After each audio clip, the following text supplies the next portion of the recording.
Hello friends, welcome to Recipe Guru by Sumati. நம்ம இன்னைக்கு ஒரு ஸ்வீட் அண்ட் சேவரி பார்க்க போகிறோம். அதுவும் எப்படின்னா சுகர் இல்லாத ஸ்வீட் அண்ட் ஆயில் இல்லாத மிக்ஸ்சர். ஸோ அது பார்க்குறதுக்கு முன்னாடி யார் சேனல் சப்ஸ்கிரைப் பண்ணலையோ சப்ஸ்கிரைப் பண்ணுங்கள். And also bell button press பண்ணிங்கன்னா நான் போடுற வீடியோஸ்லாம் உங்களுக்கு உடனே கிடைக்கும். ஆல்சோ என்னோட Insta handle recipe Guru by Sumathi account follow பண்ணுங்கள். இப்போ நம்ம என்னென்ன இன்க்ரீடியன்ட்ஸ் பார்க்கலாம். இப்போ நம்ம வீடியோக்குள்ளே போகலாம். ஸோ 2 கப்பு அவல் எடுத்துட்டுருக்கேன், வேர்க்கடலை 1/2 கப்பு, பொட்டுக்கடலை 1/4 கப்பு, கொஞ்சம் முந்திரி திராட்சை. இதுதான் இதுக்கு தேவையானது. நான் முன்னாடி உங்களுக்கு சொன்ன மாதிரி நான் இப்போது எண்ணெயே யூஸ் பண்ண போகிறதில்ல, பொரிக்கிறதுக்கெலாம். ஸோ காஞ்ச வானால் ட்ரையாக இப்போ நான் வேர்க்கடலையை நல்லா வறுத்துக்கிறேன். ஸோ வேர்க்கடலை கொஞ்சம் நல்லா வறுத்துக்கோங்க. ஸோ இந்த பச்சை வேர்க்கடலை தான் நான் எடுத்துகிட்டு இருக்கேன். ஸோ அதை நல்லா வறுத்துக்கோங்க. ஒரே ஒரு பிஞ்ச் ஆஃப் சால்ட் போடுறேன், ஸோ தட் அந்த வேர்க்கடலையில் கொஞ்சம் வரைக்கும் அது. ஸோ அது கொஞ்சோண்டு போடுறேன். ஸோ இப்போ நம்ம முதல்ல வேர்க்கடலையே இது மாதிரி நல்லா வறுத்துண்டாச்சு. இப்போ ஆல்மோஸ்ட் நல்லா வறுப்பட்டுடுது. இப்போ பார்த்தீங்கன்னா நல்லா பொரிஞ்சிடுது, நல்லா வறுப்பட்டுடுது. ஸோ இப்போ இந்த ஸ்டேஜில் அதை எடுத்துடலாம். எடுத்து நம்ம வேறு ஒரு பிளேட்டில் அதை கொட்டிடலாம்.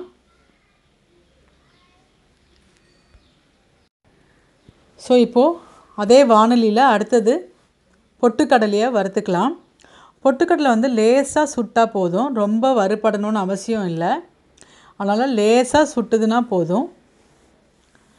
ஸோ அது கொஞ்சம் வறுத்து திரும்பி அந்த பிளேட்டில் நம்ம எடுத்து இப்போ போட்டுடலாம். ஸோ திரும்பி அதே வானலியை ஆன் பண்ணிக்கிறேன். இப்போ நெக்ஸ்ட்டு நம்ம அந்த முந்திரியை போட்டுக்கலாம். ஸோ அப்போ போட்டு அந்த உப்பே போதும், அந்த ஒரு பிஞ்சு சால்ட்டே போதும். அதுலேயே அப்படியே நம்ம வேர்க்கடலை, பொட்டுக்கடலை, அந்த முந்திரி எல்லாமே வறுத்துக்கலாம். ஸோ இப்போது முந்திரி கொஞ்சம் வறுப்பட்டதுக்கு அப்புறமா அதுலேயே நான் இப்போ திராட்சையை போடுறேன். திராட்சையை போட்டு ரொம்ப நேரம் இருக்க வேணாம், உடனே எடுத்துடலாம். ஸோ இப்போ இதுலேயும் அதை பிளேட்டுக்கு ட்ரான்ஸ்ஃபர் பண்ணிக்கோங்க. ஸோ இப்போ நமக்கு தேவையானதில் நம்ம வறுத்து வச்சுட்டாச்சு. ஸோ இப்போ கருவேப்பிலையை கொஞ்சம் அலம்பி போடுறேன். ஸோ அதுவும் நம்ம தண்ணி இல்லாமல் நல்லா வறுப்படட்டும். ஸோ இப்போது அதுவும் வறுத்தாச்சு, நல்லா ட்ரையாக ஆகிடுது. ஸோ இப்போ இதுவும் நம்ம எடுத்துக்கலாம். இப்போ நான் மஞ்சப்பொடி போட போகிறேன். அதுக்காக ஒரே ஒரு ஸ்பூன் எண்ணெய் குத்துறேன். இது எதுக்காகனா அந்த அவலில் போய் அந்த மஞ்சப்பொடி ஒட்டணும். அதுக்காக உங்களுக்கு மஞ்சப்பொடி வேண்டாம், ஒயிட் மிக்சராகவே இருக்கட்டும்னா நீங்கள் போட வேண்டாம். கொஞ்சம் பெருங்காயம் போடுறேன், கொஞ்சம் மிளகாய் பொடி போடுறேன் காரத்துக்கு, கொஞ்சம் சால்ட்டு போடுறேன். ஸோ எல்லாமே ஒரு 1/4 ஸ்பூன் அளவு போட்டிருக்கேன், அவ்வளோதான். ஸோ இது எதுக்காகனா அந்த ஈரமாக போய் அதில் ஒட்டுறதுக்காக தான் போடுறேன். உங்களுக்கு அவல் ஒயிட்டாகவே இருக்கட்டும்னா அந்த எண்ணெய் கூட வேண்டாம், மஞ்சப்பொடி போட வேண்டாம். ஸோ இப்போ நான் அந்த 2 கப்பு அவலை இதில் போடுறேன். இப்போ நான் அடுப்பை அணைச்சாச்சு. அந்த சூடில் இது இந்த அவல் நீங்கள் அந்த வேர்க்கடலை பட்டாணிலாம் விற்பாங்க பார்த்தீங்களா, அந்த கடையில் பொரிச்ச அவல் கேட்டால் தான் தருவாங்க. ஸோ இது நீங்கள் வாங்கி யூஸ் பண்ணிக்கலாம். இது ஆல்ரெடி அவங்க பொரிச்சு வச்சுருப்பாங்க தணலில். ஸோ நம்ம பொரி உருண்டை, அவல் உருண்டைலாம் பனைச்ச கூட போடுவோமே, அந்த மிக்சரில் போடுற அந்த அவல் தான் இது. ஸோ இப்போ நான் பாக்கி அந்த வறுத்த வேர்க்கடலை, பொட்டுக்கடலை எல்லாம் போட்டுடுறேன். ஸோ எல்லாம் சேர்ந்து நம்ம இப்போது மிக்ஸ் பண்ணிடலாம். இப்போ நம்மளோட சூப்பரான மிக்சர் ரெடி ஆகிடுது. இது பார்த்திங்கன்னா ரொம்ப ஹெல்தி, யார் வேணால் சாப்பிடலாம். ஸோ எண்ணெயாக இருக்குது, எண்ணெய் பண்ண சாப்பிட்றோமேன்னு சொல்லிட்டு பயப்பட வேண்டாம். ஸோ இது அவல்னால உடம்புக்கும் ரொம்ப நல்லது. இதுக்கு எல்லாமே ஹெல்த்தியானது தான் போட்டிருக்கேன்.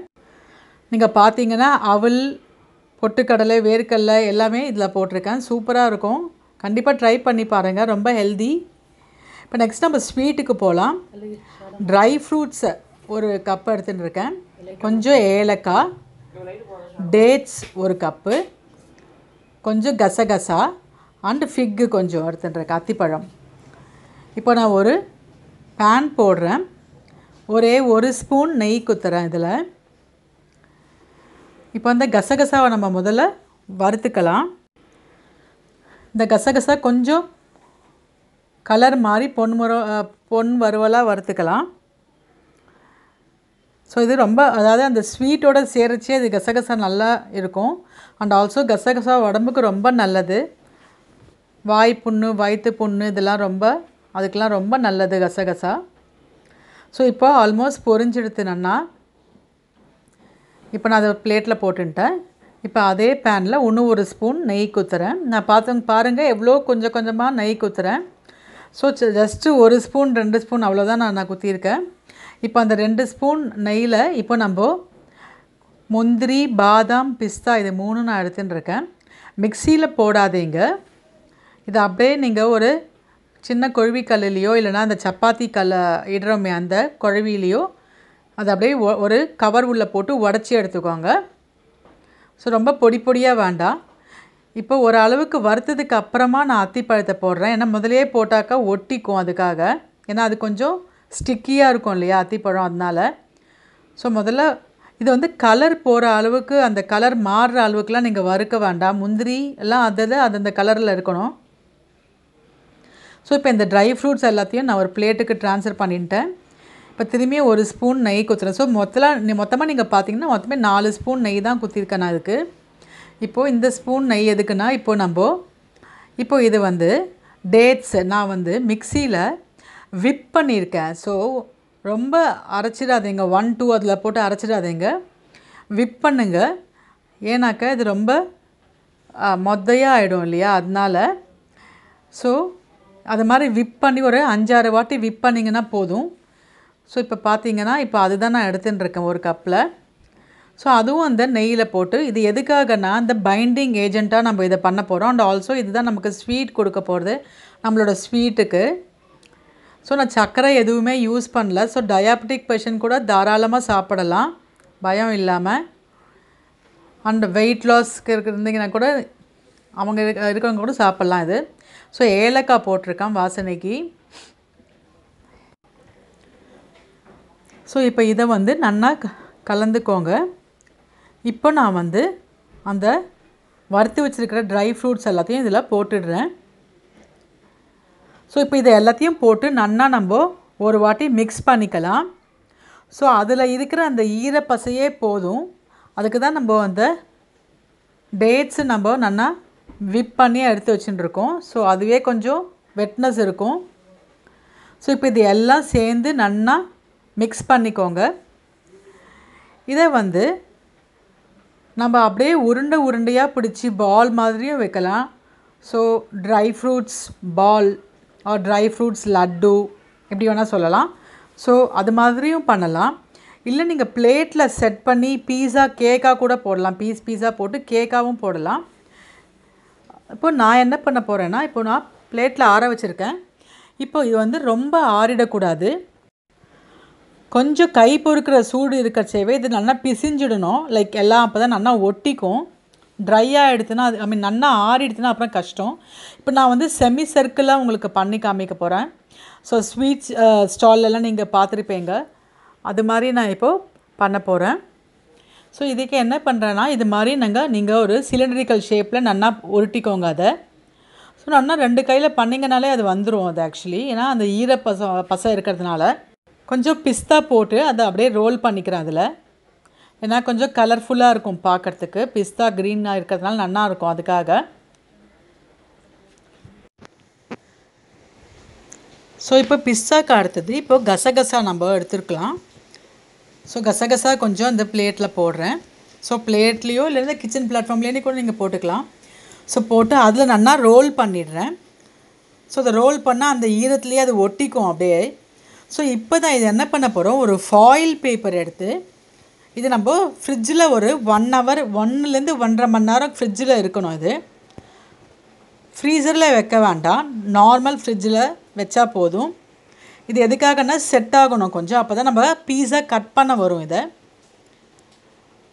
ஸோ இப்போ நீங்கள் கேக்காக போடணுன்னா கூட ஒரு பிளேட்டில் ஸ்ப்ரெட் பண்ணிவிட்டு ஒரு 1 ஹவர் வச்சுட்டு அதுக்கப்புறமா நீங்கள் எடுத்து பீஸ் போட்டிங்கன்னா அழகாக ஸ்கொயராக வரும். ஸ்கொயரோ டைமண்டோ எப்படி வேணால் பண்ணிக்கலாம். இப்போ நான் வந்து செமி சர்க்கிள் நான் வந்து சர்க்கிளாக கட் பண்ண போகிறேன். நான் உங்களுக்கு காமிக்கிறேன் அப்புறம். இப்போ நான் அது ஃபாயில் பேப்பரில் நல்லா ரோல் பண்ணிட்டேன் அதை. இப்போ நான் ஃப்ரிட்ஜில் வச்சு எடுத்தாச்சு. 1.5 மணி நேரம் வச்சேன் நான் ஃப்ரிட்ஜில். இப்போ நான் வந்து இது மாதிரி சர்க்கிளாக கட் பண்ணிடுறேன். ஒரு 1 இன்ச்சு திக்னஸில் கட் பண்ணியிருக்கேன். இப்போ பாருங்கள் இந்த பேப்பர்லாம் எடுத்துடுங்க, நீங்கள் ஃபாயில் பேப்பர் எடுத்துடுங்க. இப்போ பாருங்கள் எவ்வளோ சூப்பராக ரெடி ஆகிடுது பாருங்கள் நம்மளோட ஸ்வீட். ஸோ இது வந்து சுகரே இல்லாத சூப்பரான ஸ்வீட்டு, ரொம்ப டேஸ்டியாக இருக்கும் அண்ட் ரொம்ப உடம்புக்கு ரொம்ப ரொம்ப நல்லது. இப்போ நம்ம ஸ்வீட் அண்ட் சேவரி நம்மளது ரெடி ஆகிடுது. கண்டிப்பாக பண்ணி பாருங்கள். பிடிச்சிருந்ததுன்னா லைக் பண்ணி ஷேர் பண்ணுங்கள். ஆல்சோ உங்களுக்கு கமெண்ட்ஸ் சொல்லுங்கள். தேங்க்ஸ் ஃபார் வாட்சிங்.